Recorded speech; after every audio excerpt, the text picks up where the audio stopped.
So welcome, Charlotte Korchak, from Stand With Us. You are the International Senior Educator for Stand With Us, which is a worldwide organisation enabling us, Jewish communities, to talk about Israel and what's going on there, not just now, but especially now.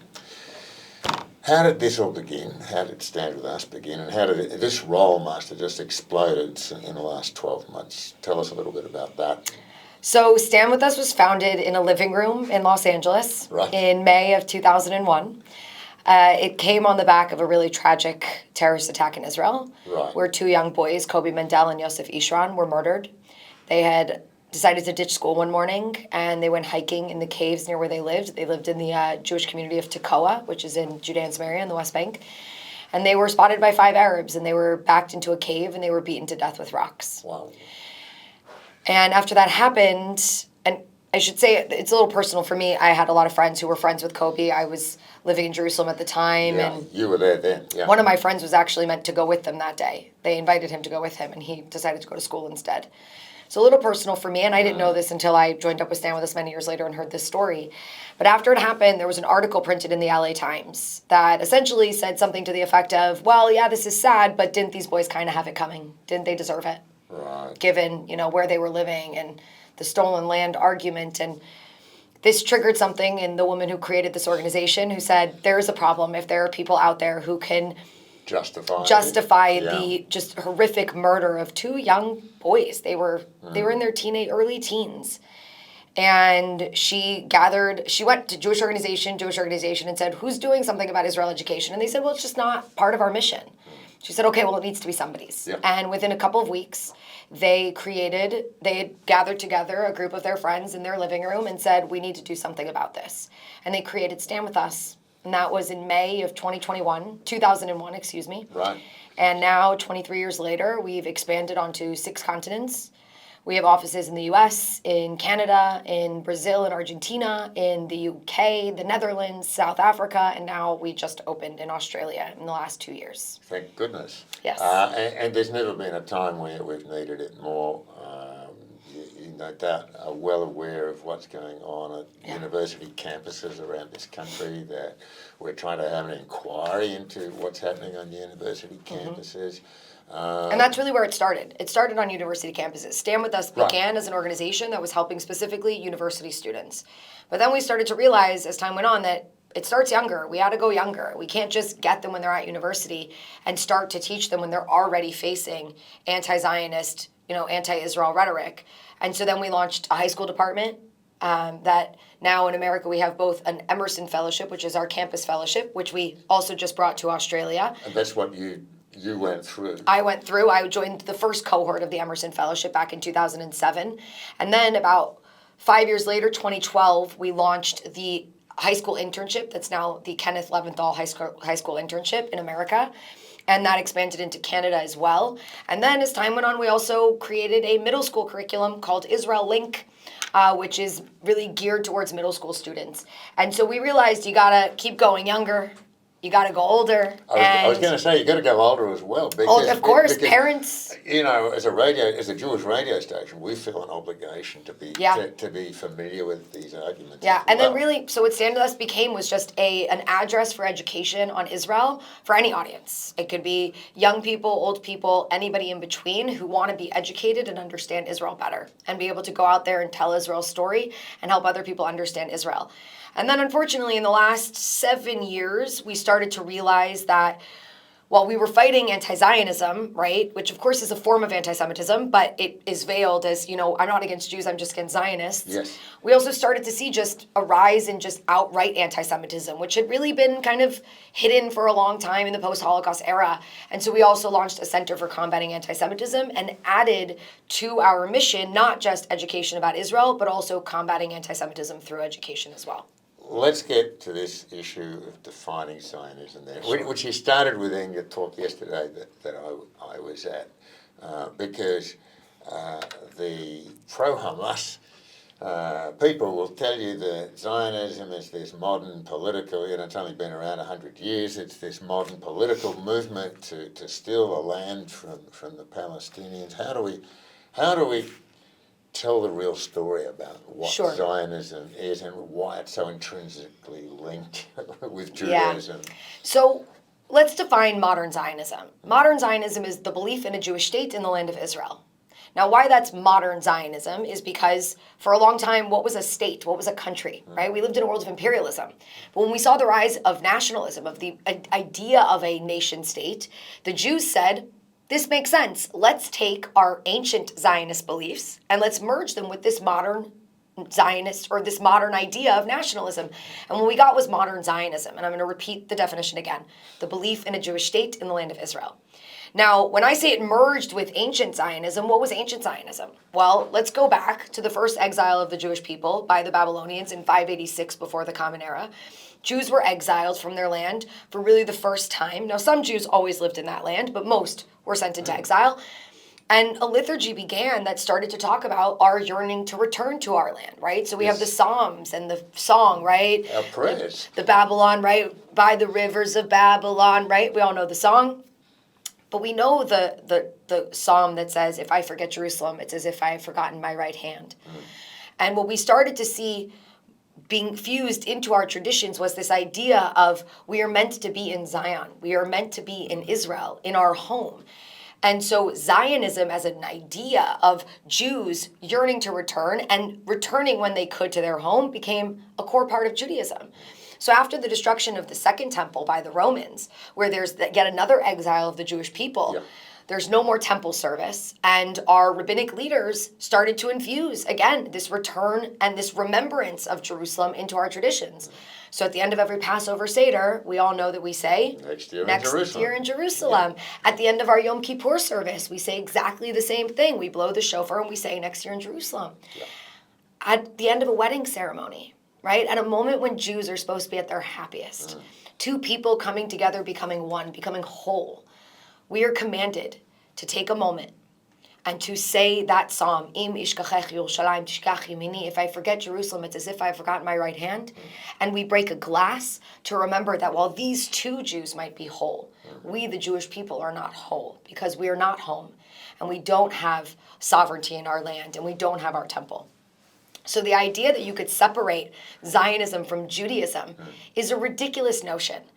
And, And most people don't understand that. They don't understand that. And then the worst part is that they use anti-Zionist Jews to say, well, there are Jews who are anti-Zionist, so how can you say that Judaism and Zionism go hand in hand? And the answer is really simple. There are some Jews who also don't keep Shabbat. There are some Jews who don't practice Yom Kippur. That doesn't mean that those aren't, or kashrut, or any of the other Jewish traditions that we have, but you're not going to say that Shabbos has nothing to do with Judaism because some Jews don't keep it. The reality is Zionism and Judaism have gone hand in hand for over 2,000 years. Modern Zionism just took that ancient belief of Jews yearning to return and needing to return to their land and modernized it by saying not only should we return to our land, but we should establish a modern nation state in our land. And the main driving force for that in the 19th and into the 20th century was really to liberate the Jews from the persecution that they had been suffering everywhere they ended up. And so the notion that it had anything to do with the Palestinians, anything to do with the Arabs who were living in that land at the time, is a misnomer. Should they have been considered? Yes. Were the Jews of Europe aware of that consideration? Many of them were not. And when they came to that land, to settle in that land, that's when they discovered that there was another population there. Another population who very much does see it as their home. And that's when this conflict slowly starts to develop, because all of a sudden you have two people. They both see this land as their home. And now one side is saying, we want to not just live here, but we want to have power here. We want to have sovereignty here, self-determination here. And then the other side starts to say the same thing. We also want to have sovereignty here and self-determination here. And that's why we've had a conflict for over 100 years. Because unfortunately, we have yet to be able to come to a place where both sides can agree to share the land. So what is this two-state solution? Everybody talks about, well, why don't we have a let's go back. Let's go back, right? Because I just laid the foundation for it, right? The idea of there's two peoples, they both have a connection to a land, right? They are both have longstanding presence in that land. And when the UN emerged, they said peoples have the right to self-determination. So they both technically have the right to self-determination. So even before the UN, there was an attempt to create two states. And really, the Peel Commission. Yeah. It's so important to kind of trace the different attempts because people will frame it as, well, your Zionism, right? Your self-determination had to come at my expense. And that's not the truth. My Zionism, my self-determination didn't have to come at the expense of the Palestinians. How do I know that? Because of these attempts, right? 1937, Peel Commission, where the Jews are offered 20% of the land and the Arabs 75% of the land. The British would have the remaining 5%. And the Jews agreed. Not happily. And that agreement was a much smaller slice of land. Tiny, 20%. Yeah. Right? And then 10 years later, post-Holocaust, the Jews are then offered 55% from the UN, by the UN, and 45% was offered to the Arabs as a two-state solution. And the Jews, of course, said yes. And the Arab leadership, unfortunately, yet again, said no. That's what ultimately starts the war of 1948, which really begins in 1947 as a civil war. And it was the Arab leaders and those that followed them that were saying, we are going to destroy any attempt at a Jewish country being created in this territory. That's why they went to war. We didn't start the war in 1947-48. The Arabs did, because they wanted to prevent the emergence of a Jewish state. Yeah. But in the middle of that war, the British left the territory, and the day before, the Jews declared independence. So the UN didn't give me a country, but my country emerged as a result of my efforts to build that country. And I mean, when I say my, I mean the Jewish efforts in the land, the Zionist effort to build that country. Yeah. And then the fact that they declared it and got recognition, according to what the UN said should be the answer to this conflict. The Arabs said no. They launched a war, and they didn't declare independence in that window of time. And the Palestinians, ever since, have been saying, well, we want a state. Unfortunately, from that point on, they've been saying, we want a state, but in all of the land. Yeah. So a refusal to compromise. Yeah. 18 years later, we fight another war in 1967 between us and the Arab countries. At the end of that war, Israel gains the territory of the West Bank and Gaza. And we say, let's negotiate. We'll give you land for peace. Just give us peace in return. That's all we're asking for. It's become one of the biggest headaches, though. Exactly. Has it not? 100%. Yeah. But it did work. 12 years later, when an Arab country showed a willingness to recognize Israel and end the violence against Israel and make peace with Israel, Israel withdrew from land. We withdrew from the Sinai Peninsula. We gave it back to the Egyptians, and we've had peace with Egypt ever since. With the Palestinians, it's never worked. But we offered, and there was a rejection, right, from the Arab leadership in 1967. Then fast forward, when we actually finally start to negotiate with the Palestinians themselves after their identity has been fully formed and their nationalism is now being fully formed, in the 1990s, Israel sits down, negotiates, and agrees to withdraw from 80% of Gaza and 40% of the West Bank. And what we got in return was more violence. And this is where we start to see land for peace with the Palestinians never working. And really pushing Israelis to believe that that formula does not work and creates more violence. Why? Well, again, post-Oslo, during the Oslo years, we start to encounter suicide bombings. And more Israelis die in the 7 years from 1993 to 2000 than they do in the 15 years prior. Wow. While we're trying to make peace. And then comes the year 2000, and even after those 7 years, another leader steps up and says, I'm going to try again. Yes. I now offer to give you 100% of the Gaza Strip. We will fully withdraw from that territory, and 97% of the West Bank with land swaps. That was Ehud Barak in the Camp David Agreement of 2000. Yeah. And yet again, there was another rejection. And what did he bring upon us? 4.5 to 5 years of Second Intifada, of terrorism and violence.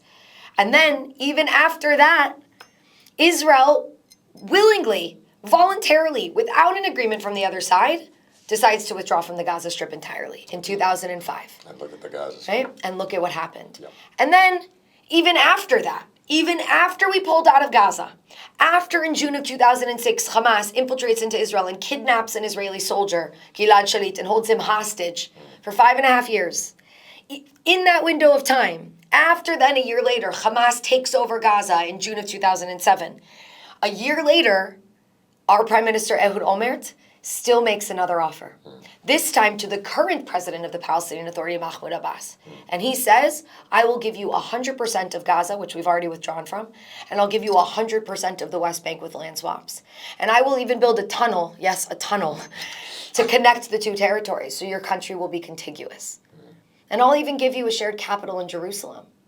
And Mahmoud Abbas said, I'll call you back. And then he never heard back from him. Still waiting.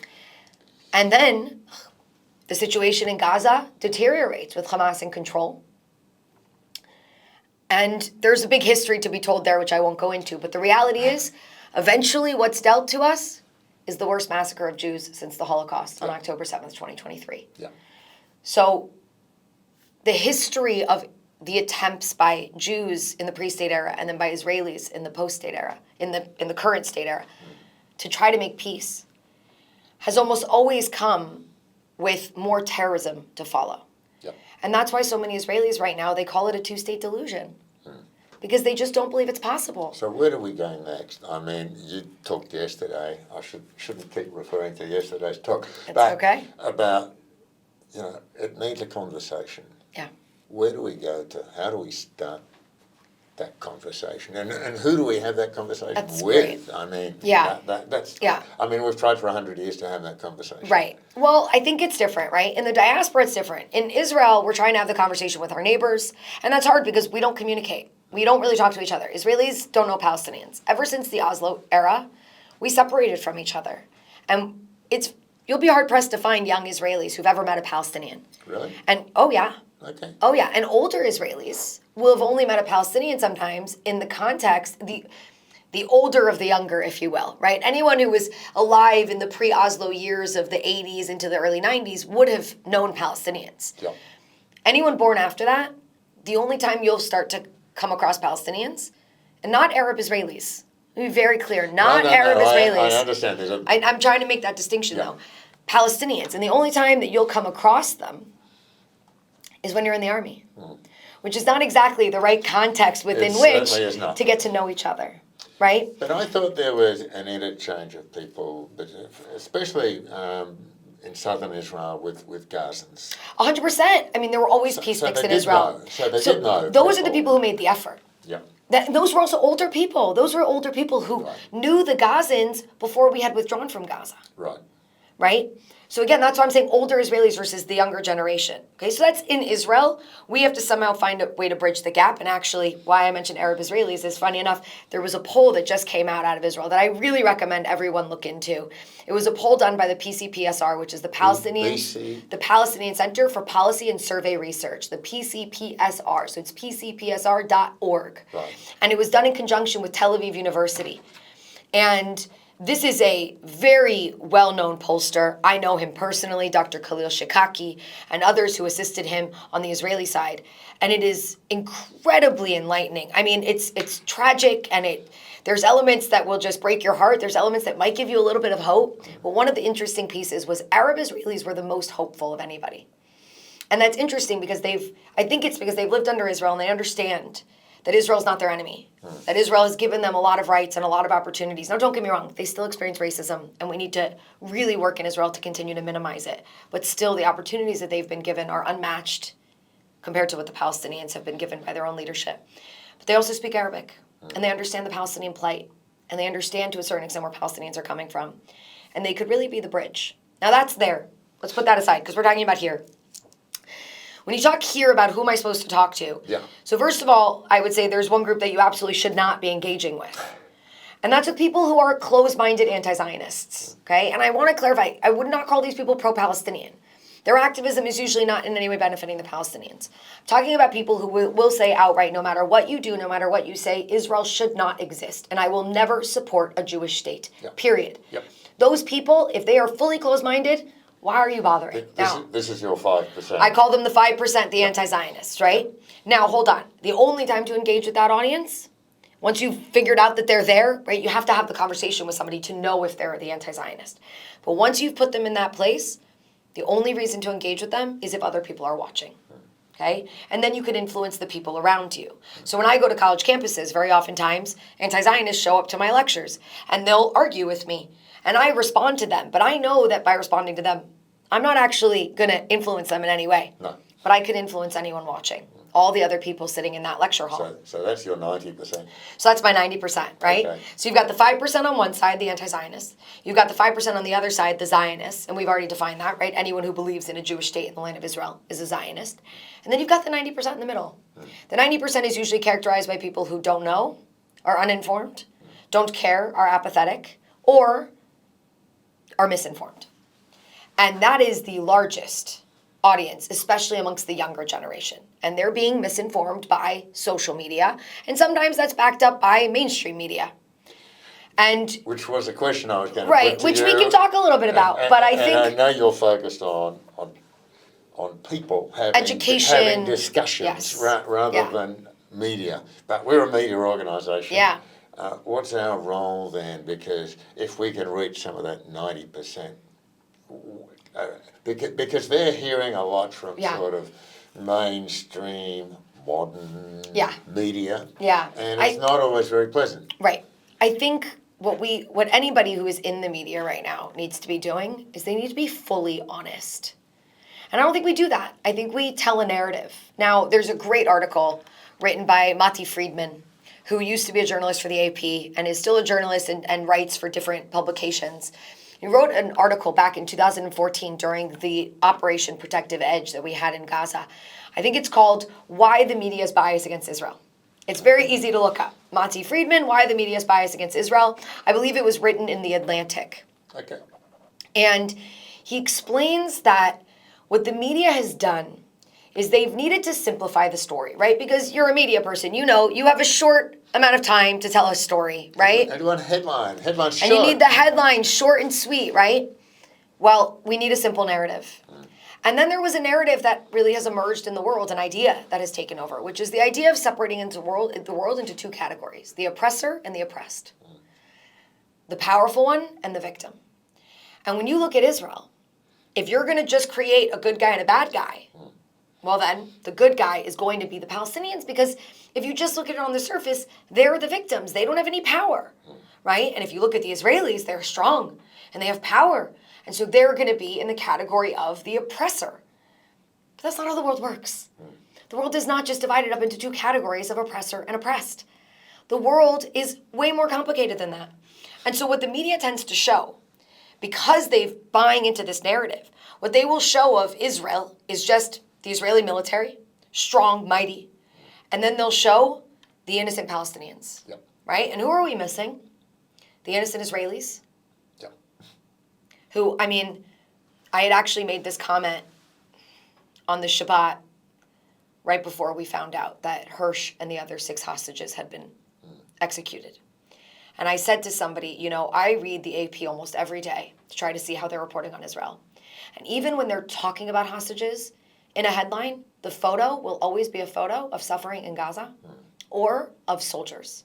But they have never once shown the photo of a hostage. And then the next day, Hirsch and those other 5 hostages were executed, murdered. And Hirsch's photo all of a sudden, for the first time, showed up on the AP. Because they can't humanize us. Because we're the oppressor in their minds. We're not the oppressor. Those hostages were victims. They were kept in captivity in torturous conditions for 11 months. And then they were murdered, executed by being shot in the head. But they couldn't humanize them. Because it doesn't fit the narrative. So what you'll see is just Israeli soldiers and innocent Palestinians. What you won't see is innocent Israelis. We saw it for 1 week, and the world was screaming at the media, how dare you only show one side of the story? How dare you show the Israelis as the victims? And they were waiting for Israel to finally defend themselves in Gaza so that they can flip the narrative back. And then who do we not see in Gaza? We don't see Hamas. They're not shown on the media. No. Ever. Right? And when it's reported about how many casualties there are, they don't differentiate between who's a Hamas terrorist and who's an innocent civilian or a non-combatant. How do we flip that? All I can say is we have to keep telling those stories. And we have to keep showing this to people and demonstrating to them that it is significantly more complicated than this, that there's more to this, that it's more nuanced than that. And that when we write headlines, that we get better at saying executed or murdered, not they died, right? We recovered 6 bodies of hostages in Gaza. That's your headline? We need to learn how to humanize all people in a conflict, not just who you perceive to be the victim. Just because somebody has power doesn't mean that they can't be the victim of persecution. And the challenge today is changing that entire ideology, is pushing against it and saying, this is too simple.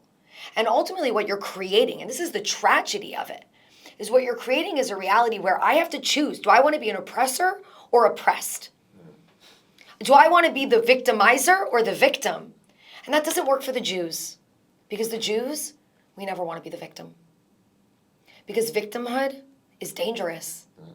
It keeps you stagnant. And we've done it for long enough. But we never did. We were always survivors. We would not still be alive today if we had embraced victimhood throughout our history. No, we said they tried to kill us, we survived, we're going to eat, and then we're going to move on. That was the Jewish way. Yep. And we went out and we moved to another place and we rebuilt. That's what Jews did. We were survivors. And we don't like the concept of victimhood because it keeps you stagnant. You can't progress. You expect everything to be done for you. Yeah. And the worst is you can never accept accountability. And we Jews, we are the people who are the most self-reflective. We always examine who we are. How could we do better? How could we keep growing and being better people? So the dynamic itself is so dangerous for any group of people because what it's saying is victimhood is good. And if you rise out of your victimhood and you gain any kind of power or any kind of success, you might then be seen as the oppressor. So you better stay the oppressed. This is so dangerous for our future. And so I think we just have to educate people and help them understand that it's not just that binary. There's a middle here. There are some oppressors in the world and there are some people who are oppressed in the world, but there's a lot of other people in the middle. And the oppressed can become those people in the middle who don't become the oppressor, but just become people who have agency and who take their lives into their own hands and grow and fight back and rise out of the ashes of victimhood and do better. We're speaking with Charlotte Korchak, who's been doing talks all around Australia, and I know, I had someone come to my Shabbat table on Friday night that just come from Caulfield Shore and heard you, and then I heard you on Sunday morning, and then Sunday night I went out to dinner and I spoke with someone who'd heard you somewhere else. How do you keep it up? It's an important message. First of all, I think I've been blessed with an excess amount of energy. That's always been. It's always. I was a kid who. ADHD, but the hyperactivity is there both internally and externally. I always had a lot of energy, so that's never been a problem for me. But I think also when you find something that you're passionate about and you're working towards something that's more than just money. I don't do this for money. I wish I could do it for free. If I could, I would. You have a purpose, and that gets you up in the morning. Yep. And it keeps you going. And then, I have my moments of self-care. I go really hard when I'm on tour, and I say that because I'm only here for a week in Melbourne. Yeah. Use me. Yeah. This is the only time I have, right? Absolutely. So I say use me. Sometimes I joke. I say abuse me. But use me, take advantage of me fully. And then when I go home, I have my downtime. Bit of downtime. And that's in Israel. I take my deep breaths. Now, I also teach in Israel. But I take days off, and I decompress, and I do some self-care, and then I get up and I do it again. I wish we could keep going, but I want to ask you a final question. Are you hopeful? I'm very, very hopeful. And sometimes I wonder why, because, even today I was just at Yavne. I just did 4 talks at Yavne, and the last one was with the teachers. Right. And it was hard. There were 2 Israeli teachers who had left Israel, and they lived through a lot, and any Israeli, we live through a lot in Israel. It's not an easy life. And after October 7th, for so many, it just stripped them of their ability. Yeah. Like, we've tried for so many years, and we just can't anymore.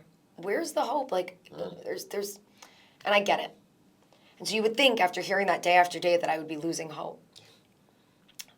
But I have so much of it, and I think the reason why is, I'm gonna kind of quote one of my favorite Jewish scholars, who really gives me comfort in difficult times, and that's, of course, the great Rabbi Lord Jonathan Sacks, who I think is a great comfort to so many Jews. And if you don't read him, you should read him. Absolutely.